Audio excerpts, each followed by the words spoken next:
Shalom saudara-saudara yang dikasihi Tuhan Yesus Kristus. Bagaimana kita menangkis roh jahat dalam kehidupan kita selain berdoa? Terima kasih Pak Pendeta. God bless you. Saudara yang dikasihi Tuhan, baptisan air bukan syarat keselamatan. Percaya kepada Tuhan Yesus Kristus sebagai Tuhan dan Juru Selamat adalah syarat keselamatan. Saudara dapat membaca Yohanes 3 ayat 16 dan juga Efesus 2 ayat 8. Kita selamat masuk surga karena iman kepada Tuhan Yesus Kristus. Baptisan air merupakan tindakan selanjutnya dari iman kita. Baptisan air itu menjadi tanda bahwa kita beriman kepada Tuhan Yesus. Orang yang sudah percaya akan dengan rela hati memberi dirinya dibaptis. Nah, untuk pertanyaan yang berikutnya, cara menangkis roh jahat selain berdoa adalah dengan yang pertama adalah berpuasa. Dalam Matius 17 ayat 21 tertulis, jenis ini tidak dapat diusir kecuali dengan berdoa dan berpuasa. Yang kedua, tunduk kepada Tuhan dan melawan iblis. Dalam Yakobus 4 ayat 7 tertulis, karena itu tunduklah kepada Allah dan lawanlah iblis, maka ia akan lari daripadamu. Maksud dengan tunduk kepada Tuhan adalah hidup dalam ketaatan firman Tuhan. Yang ketiga adalah mengenakan seluruh perlengkapan senjata Allah. Dalam Efesus 6 ayat yang ke-11 tertulis, kenakanlah seluruh perlengkapan senjata Allah, supaya kamu dapat bertahan melawan tipu muslihat iblis. Dan yang keempat adalah usir dengan kuasa nama Tuhan Yesus Kristus. Dalam Markus 16 ayat 17 bagian A tertulis, tanda-tanda ini akan menyertai orang-orang yang percaya. Mereka akan mengusir setan-setan demi namaku. Saudara yang dikasihi Tuhan, demikianlah jawaban dari beberapa pertanyaan yang diajukan. Kiranya jawaban ini dapat menjadi berkat dan membuat kita semua lebih mengerti.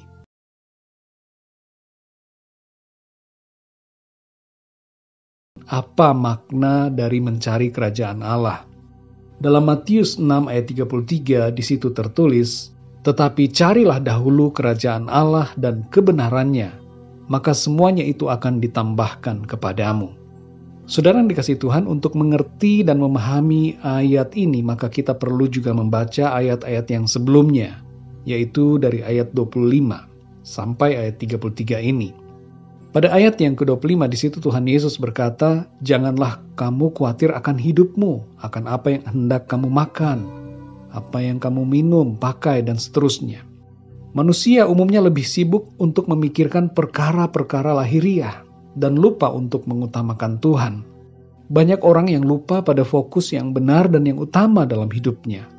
Kita semua seringkali terlalu fokus pada apa yang sementara daripada yang kekal. Kita terlalu sering mengutamakan hal-hal yang lahiriah daripada yang rohani.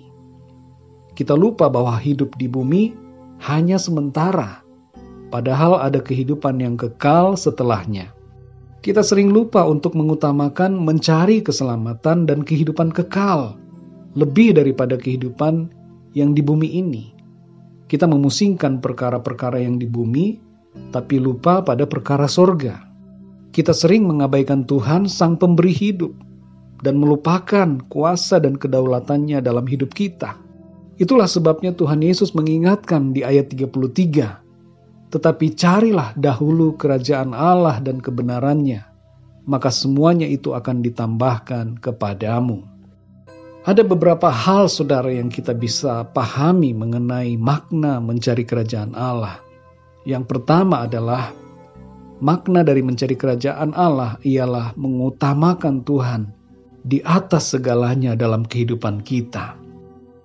Yang kedua, menjadikan Tuhan sebagai Raja yang memerintah dalam hidup kita. Artinya kita menuruti setiap perintah Tuhan yang adalah Raja kita. Dan yang ketiga, makna dari mencari kerajaan Allah adalah kita menghidupi nilai-nilai kerajaan Allah itu.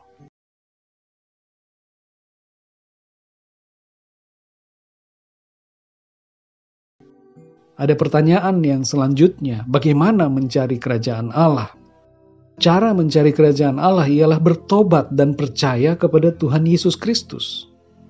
Sebab iman kepada Yesus membuat kita menjadi anak-anak Allah dan warga kerajaan sorga. Dalam Lukas 18 ayat 28-30 di situ tertulis, Petrus berkata, "Kami ini telah meninggalkan segala kepunyaan kami dan mengikut Engkau." Kata Yesus kepada mereka, "Aku berkata kepadamu, sesungguhnya setiap orang yang karena kerajaan Allah meninggalkan rumahnya, istrinya atau saudaranya, orang tuanya atau anak-anaknya, akan menerima kembali lipat ganda pada masa ini juga, dan pada zaman yang akan datang, ia akan menerima hidup yang kekal." Mari kita perhatikan di sini, saudara, ada korelasi antara mengikut Engkau, yaitu mengikut Yesus, dengan kerajaan Allah. Jadi Yesus adalah kerajaan Allah itu, saudara. Kalau saudara percaya kepada Yesus Kristus, maka saudara menemukan kerajaan Allah itu di dalam hidup saudara. Sebab Yesus Kristus adalah Raja, dan Dia juga adalah Allah. Dalam Yesaya 9 ayat 6 disebutkan bahwa Mesias itu adalah Raja Damai. Yesus, Sang Mesias itu adalah Raja Damai. Dia adalah Raja kita, saudara. Kerajaan Allah berbicara tentang Raja, di mana Allah sendiri yang adalah Rajanya. Dan Yesus Kristus adalah Allah sendiri. Yohanes pasal 1 ayat 1 menyebutkan bahwa Dia adalah Allah. Sang Firman itu adalah Allah sendiri. Dia yang menciptakan kita dan yang menciptakan segalanya. 1 Timotius 6 ayat 15 dan Wahyu 19 ayat 16 juga menyebutkan bahwa Yesus Kristus adalah Raja segala Raja. Jadi saudara yang dikasihi Tuhan, kalau saudara ingin menemukan kerajaan Allah, percayalah kepada Tuhan Yesus Kristus. Jadi saudara yang dikasihi Tuhan, kalau kita flashback kepada perjanjian lama, bangsa Israel suatu kali meminta seorang raja kepada Nabi Samuel, dan hal itu mengesalkan hati Nabi Samuel.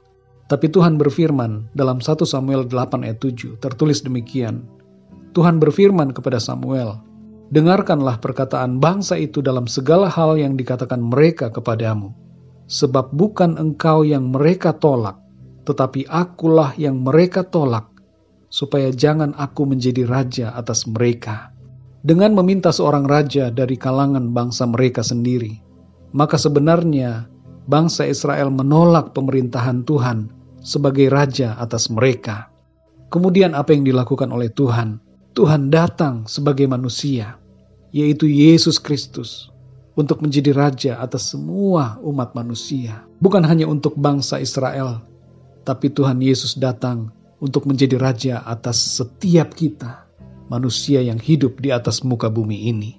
Saudara yang dikasihi Tuhan, percaya kepada Tuhan Yesus Kristus menjadikan kita anak-anak Allah dan warga kerajaan Allah. Oleh karena itu solusi dalam mencari kerajaan Allah adalah percaya kepada Yesus Kristus Tuhan, mengasihi Dia dengan sungguh-sungguh, dan hidup menuruti perintah-Nya yang adalah nilai-nilai kerajaan Allah. Puji Tuhan, saudara yang dikasihi Tuhan.